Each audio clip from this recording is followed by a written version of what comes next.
ফের শক্তিগড়ে চলল গুলি, আর তাতেই আতঙ্ক রয়েছে গোটা এলাকায়। কয়লা কারবারি রাজু ঝায়ের শুটআউটের ঘটনার প্রায় ২ বছর পর আবারও গুলির শব্দে কেঁপে ওঠে এলাকা। জানা যায়, বুধবার সন্ধ্যায় শক্তিগড় থানার অন্তর্গত হীরাগাছিতে পুলিশের ধাওয়ার মুখে পড়ে একটি পিকআপ ভ্যান, যাতে করে কয়েকজন সন্দেহভাজন যুবক পালানোর চেষ্টা করছিল। অভিযোগ, পালানোর সময় তারা শূন্যে ২-৩ রাউন্ড গুলি ছোড়ে, যা এলাকায় তীব্র আতঙ্কের সৃষ্টি করে। ঘটনার পর এলাকাবাসীরা ও পুলিশ ধাওয়া করে তাদের। অভিযুক্তদের খোঁজে চিরুনি তল্লাশি চালাচ্ছে পুলিশ। পুলিশ সূত্রে জানা গেছে, সন্দেহভাজনরা একটি ৪ চাকা গাড়িতে ছিল। সূত্র মারফত জানা যায়, ওই গাড়ির নম্বর রাজস্থানের। এলাকাবাসীদের দাবি, বুধবার দুপুরে হীরাগাছি গ্রামে একটি ভাড়া বাড়িতে এসে ওঠে হিন্দিভাষী ৫-৬ জন যুবক। তাদের আচরণে সন্দেহ হওয়ায় সঙ্গে সঙ্গে স্থানীয়রা পুলিশকে খবর দেয়। একই সঙ্গে যুবকদের পরিচয় জানার জন্য খোঁজখবর নিতেও শুরু করেন তারা। স্থানীয় সূত্রে জানা গেছে, পুলিশি অভিযানের খবর পেয়ে যুবকরা দ্রুত একটি পিকআপ ভ্যানে করে পালানোর চেষ্টা করে। কিন্তু শক্তিগড়ের আমরা এলাকার কাছে রেলগেটে পড়ে থাকায় তারা আটকে যায়।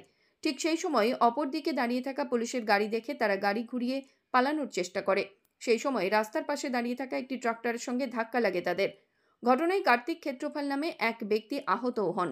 স্থানীয়দের দাবি, পুলিশের উপস্থিতি টের পেয়েই যুবকরা গাড়ি থেকে ২-৩ রাউন্ড গুলি ছোড়ে। সমগ্র ঘটনায় আতঙ্কের সৃষ্টি হয় গোটা এলাকায়।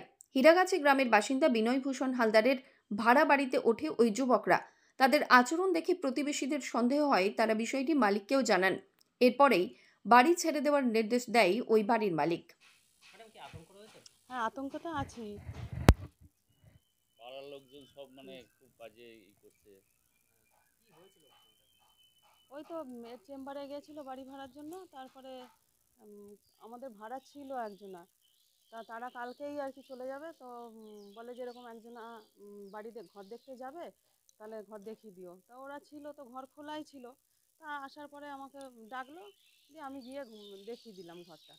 দিয়ে ঘর দেখিয়ে আমি ঘরে চলে আসলাম। তারপরে এর সাথে কথা হলো যে যা ভাড়া টাড়া সব কথা হলো, বলে তাহলে আমরা আজকেই চলে আসবো।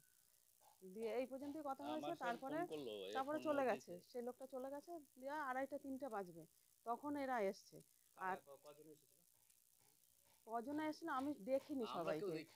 এবার আসলে কি, ওরা বেরোচ্ছে আবার এরা ঢুকছে। তো এবার আমাদেরও বিয়ে বাড়ি ছিল, আমিও এদিকে কাজ টাজ করছিলাম একটু। এবার আমি আমি ২-৩ জনাকে দেখেছি। একজনা যে দেখতে এসেছিল ঘর, তাকে দেখেছি। আর দুজনাকে দেখেছিলাম যে, আর ঘর খোলা ছিল বলে তারা চাবি নিতেও আসেনি, বা আমাদের যাওয়ার দরকারও হয়নি। ঘরটা তো খোলাই আছে, ওই দিদিরা যাবে বাড়ি। দিয়ে তারপরে তো সেই বিকেলবেলা বললো যে ওদেরকে ঘর ভাড়া দেবো না। এই পাশের বাড়ি ওরা, ওদের তো পাশে, ওরা দেখতে টেকতে পেয়েছে। এবার ওদের দেখে আমাকে বলছে যে কেমন, ওদেরকে দেখতেই কেমন ডাকাত ডাকাত, দেবো না, ওদেরকে বলেছি ঘর ছেড়ে দিতে।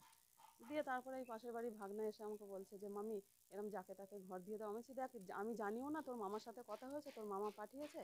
আর কালকে ঘর বলেছে তোর মামা কালকের মধ্যে ঘর ছেড়ে দিতে। দিয়ে বলছে যে কালকে না, আজকেই বলবো ঘর ছেড়ে দিতে। আমি বলছি যে তোর মামা তো বলেছে, তো তোর মামাকে ফোন করি বলবো। আর দিয়ে বলে আজকেই যদি কিছু হয়ে যায়। আমি বললাম হ্যাঁ, আমরাও তো বিয়ে বাড়ি যাবো, আমরাও তো থাকবো না। তারপর থেকেই আর কি ভয় লাগছে যে হয়তো ওরা ছাড়ার কথা যখনই বলেছে, তারপর চলে গেল। তারপর না, তখন যায়নি। তারপরে ওরা ছিল। তারপরে আমি আর ওদের কাছে যাইনি। দিয়ে এই পাশের এই ভাগনা টাগনা এরা সব ওদের সাথে কথা টথা বলছিল। এবার কি কথা তা তো জানি না। দিয়ে তারপরে নাকি শুনেছি আর কি, এই পাশের বাড়ি থেকে শুনছি, আমি আর যাইনি ওইদিকে। দিয়ে বলছে যে এরকম এইখানে সিভিক আছে একজনা, ওকে খবর দিয়েছিল, এইখান থেকে একজনা খবর দিয়েছিল। দিয়ে ও এসে নাকি আবার এদের কাছে আধার কার্ড চেয়েছে, গাড়ির লাইসেন্স ফাইসেন্স চেয়েছে, এরা দেখাতে পারেনি। দিয়ে বলেছে যে আমি পুলিশের লোক। তারপরে নাকি ভয়ে পালিয়েছে। যখন গেছে, আমি ভয়ে ৬টার সময় এমনি দরজা বন্ধ করে ঘরের মধ্যে। আমি হ্যাঁ, ও না, তারা করেছিল নাকি জানি না। গাড়িটা তো ওইখানে ছিল, রাস্তার ওইখানে শুনেছি, আমি তো বেরোইনি।